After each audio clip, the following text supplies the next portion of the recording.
All right. So is self-control learned or is it in your genes, right? And surprisingly, it's kind of both. And for that, we're going to turn to some sources that were cited by Daniel Kahneman in Thinking Fast and Slow, a book I've been going over the past great little bit. Um, but regardless, so why is this even important to begin with?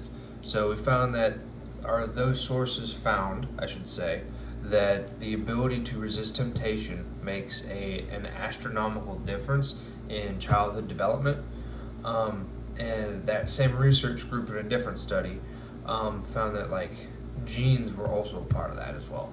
But they found out that genes and parental techniques can basically foster this version of self-control, like kind of a child's ability to do so. And it also has emotional and executive control functions with respect to that. But we'll get more in depth in that later in the video, right?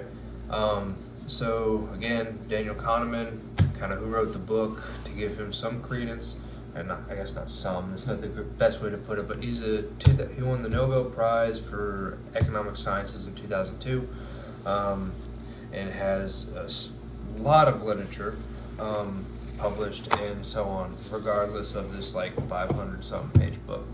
But so what kind of stuff are we talking about with respect to kind of resisting temptation or self-control, right?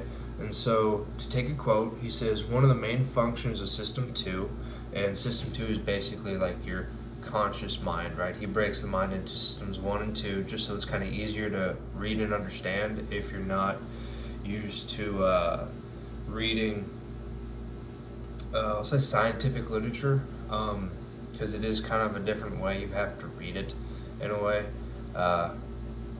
Regardless, it takes practice for a lot of people.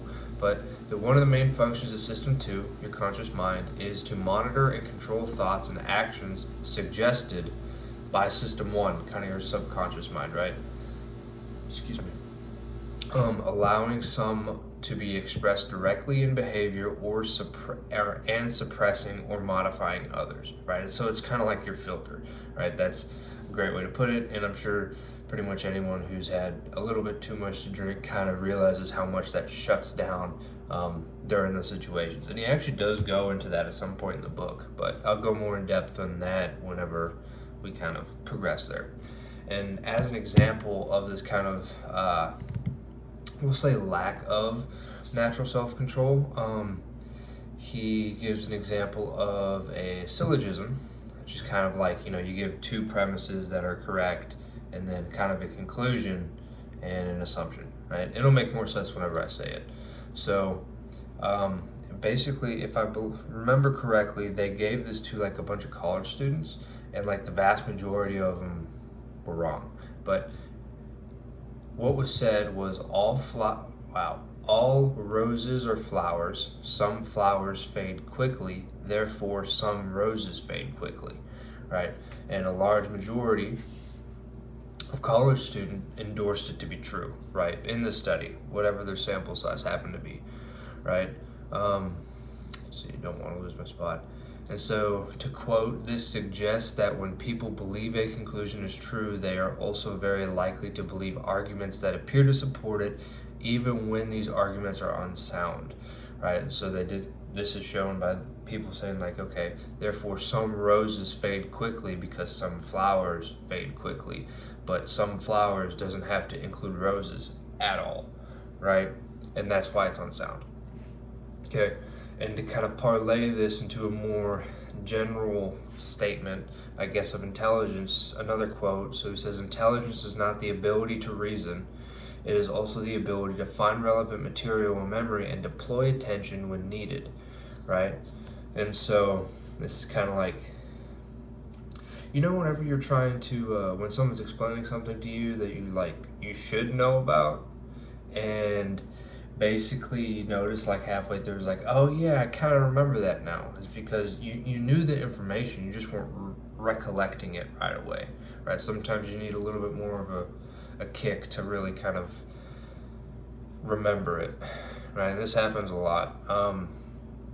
And so a side note to that, everyone kind of has the ability to slow down and kind of deliberately search their memory. And that's basically purely system two. And the ability to do that quickly varies among the individuals, right? Some people can just do that better. Some people actually have to sit there and think for a long time, right? And so, I mean,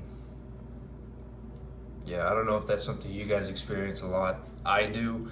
I tend to be a rather intuitive thinker, which in some cases, especially in college, was helpful.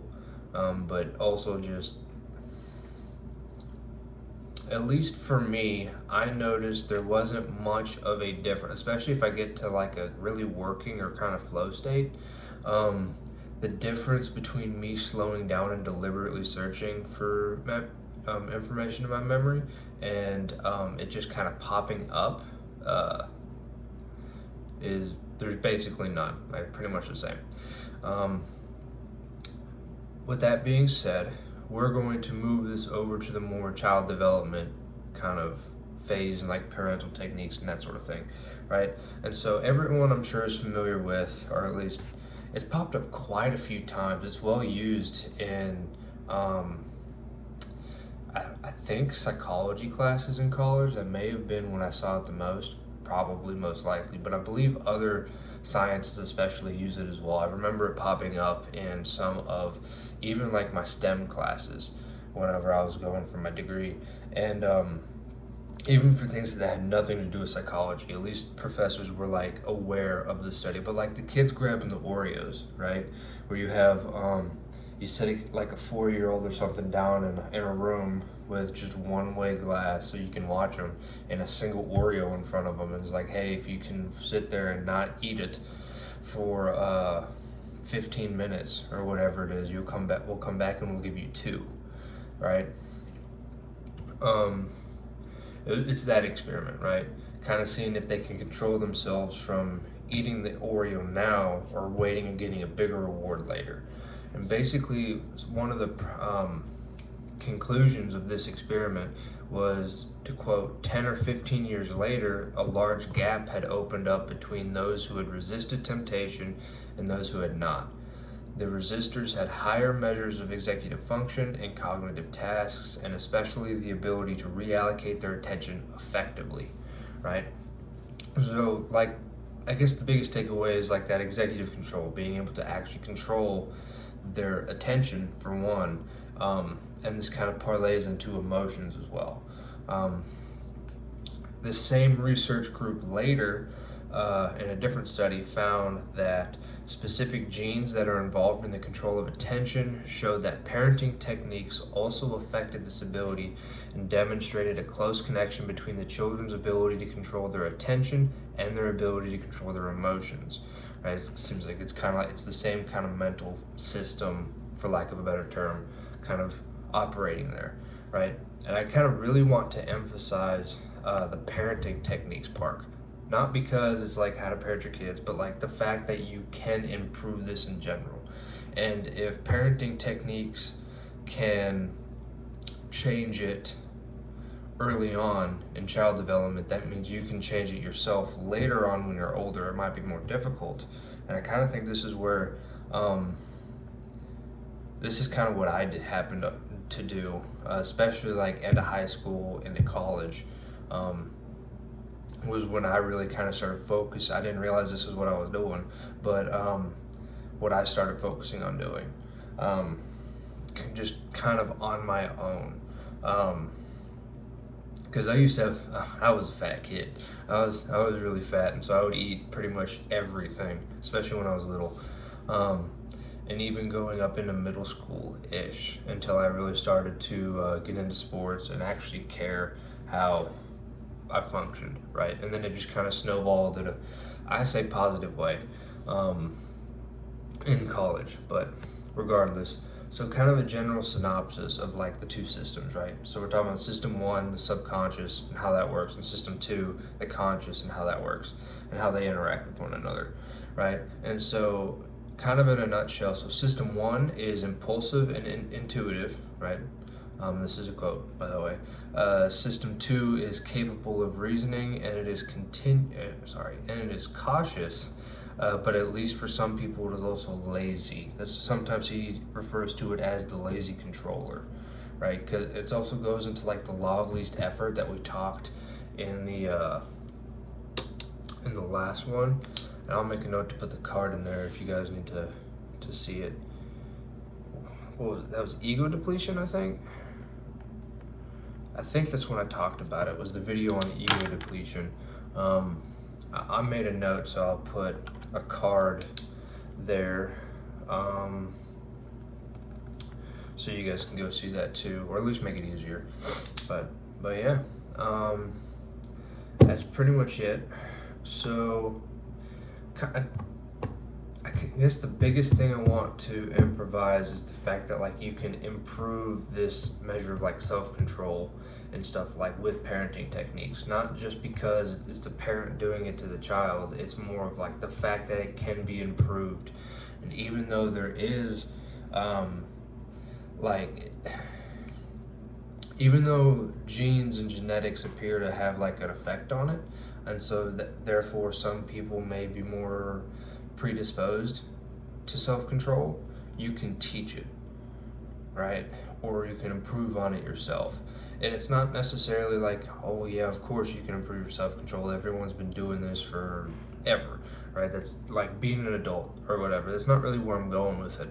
I guess it's more of the fact that I thought it was interesting that there's actual like studies and like science behind kind of the genetics part. That one caught me off guard a little bit, but I just want to emphasize like the fact that it can be improved as well.